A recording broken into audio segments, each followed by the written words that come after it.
Assalamualaikum warahmatullahi wabarakatuh. Perkenalkan, nama saya Putri Fadila Wulandari.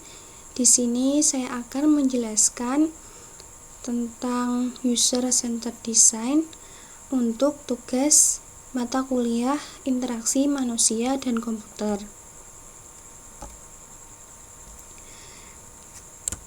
User-centered design. Apa sih user-centered design itu?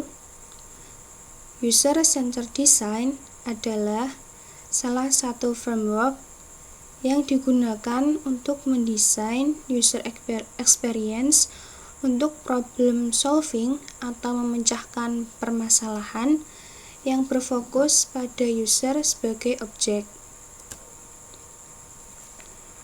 Kemudian untuk pengertiannya yang lebih lanjut, user-centered design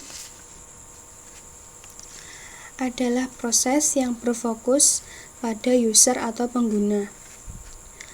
Para desainer dan developer harus mempertimbangkan kebutuhan, tujuan, dan masukan dari pengguna saat membuat sebuah produk digital. Pasalnya, kenyamanan dan kepuasan pengguna saat memakai produk adalah hal yang sangat penting. Sebab dengan demikian, perusahaan bisa menyampaikan value atau nilai guna yang perlu mereka terima dan rasakan.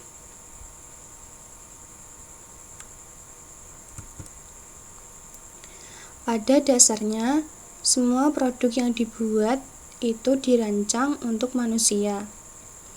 Akan tetapi, tidak semuanya selalu dengan kebutuhan para penggunanya. Nah, secara sederhana, user-centered design merupakan cara untuk menciptakan experience atau pengalaman yang sesuai bagi pengguna produk tertentu. Lalu, proses desain ini juga sering dianggap sebagai cara untuk memberikan dampak emosional yang baik pada produk yang sedang dirancang. Untuk itu, para desainer harus mengenal para penggunanya dengan baik. Beberapa cara untuk melakukannya adalah dengan memahami poin serta mental modelnya. Kemudian prinsip-prinsip user-centered design. Yang pertama yaitu mengerti user dengan jelas, beserta dengan pekerjaan yang dilakukan dan juga lingkungan di mana user tersebut berada.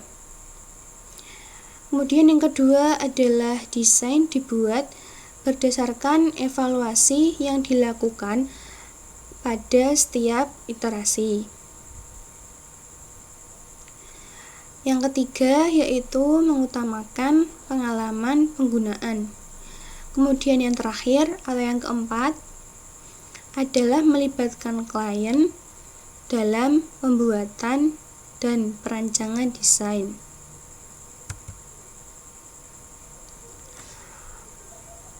Proses pembuatan user-centered design. Yang pertama adalah understand context of use. Kemudian, specify user requirements. Lalu yang ketiga adalah design solution. Kemudian yang terakhir adalah evaluate against requirements. Kita bahas dari yang nomor 1, yaitu siapa, understand context of use. Perancang sistem harus mengerti konteks kegunaan dari penggunaan sistem seperti yang akan menggunakan aplikasi tersebut.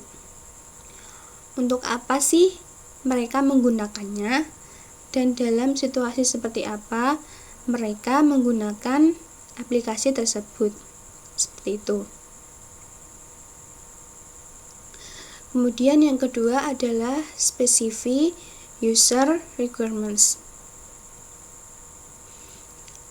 Setelah perancang mengerti konteks penggunaan dari aplikasi, maka dapat berlanjut ke proses selanjutnya, yaitu menentukan kebutuhan user atau user requirements.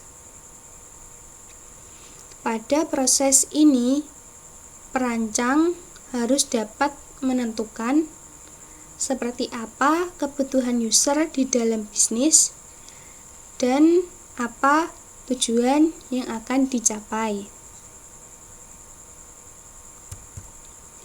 Kemudian yang selanjutnya nomor 3 yaitu design solution. Proses berikutnya adalah merancang solusi dari user requirements yang telah dijelaskan pada proses sebelumnya, yaitu proses yang nomor 2 tadi. Proses perancangan ini akan melewati beberapa tahapan, mulai dari konsep kasar, prototype, hingga desain lengkap. Yang keempat dan yang terakhir yaitu evaluation against requirements. Evaluasi akan dilakukan dengan melibatkan user yang akan menggunakan produk yang telah dibuat tersebut. Evaluasi dilakukan mulai dari satu proses dan dilanjutkan ke proses berikutnya. Kemudian keuntungan dengan menggunakan user-centered design. Setiap desain yang dibuat pasti akan memiliki bias karena akan dipengaruhi dengan sifat-sifat manusia seperti keresahan, harapan, dan kebutuhan.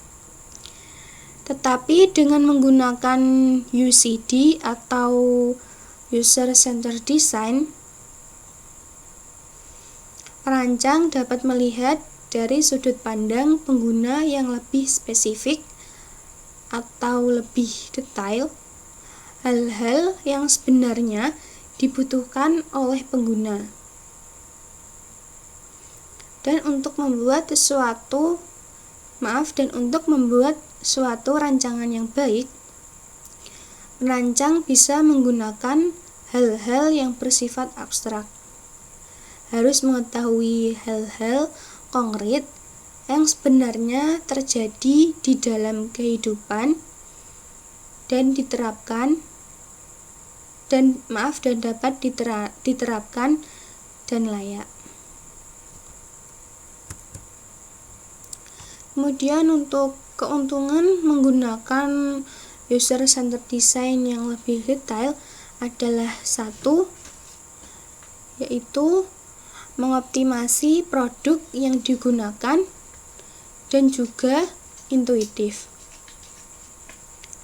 Kemudian yang kedua adalah decision making. Membantu dalam pengambilan keputusan dalam mencapai tujuan. Kemudian yang ketiga adalah work effective. Karena produk yang dibuat mudah digunakan, nyaman, dan juga user merasa terbantu dengan adanya produk yang dibuat tersebut dapat memecahkan permasalahan user. Logikanya akan banyak sekali user yang akan menggunakan produk tersebut yang akan berdampak pada kemajuan bisnis dan juga menemukan revenue. Yang keempat yaitu work efficient. Dengan kita menggunakan riset dan juga tes asumsi lebih awal, itu dapat menghindari kegagalan sebuah produk dan membuat produk yang sebenarnya tidak dibutuhkan oleh user.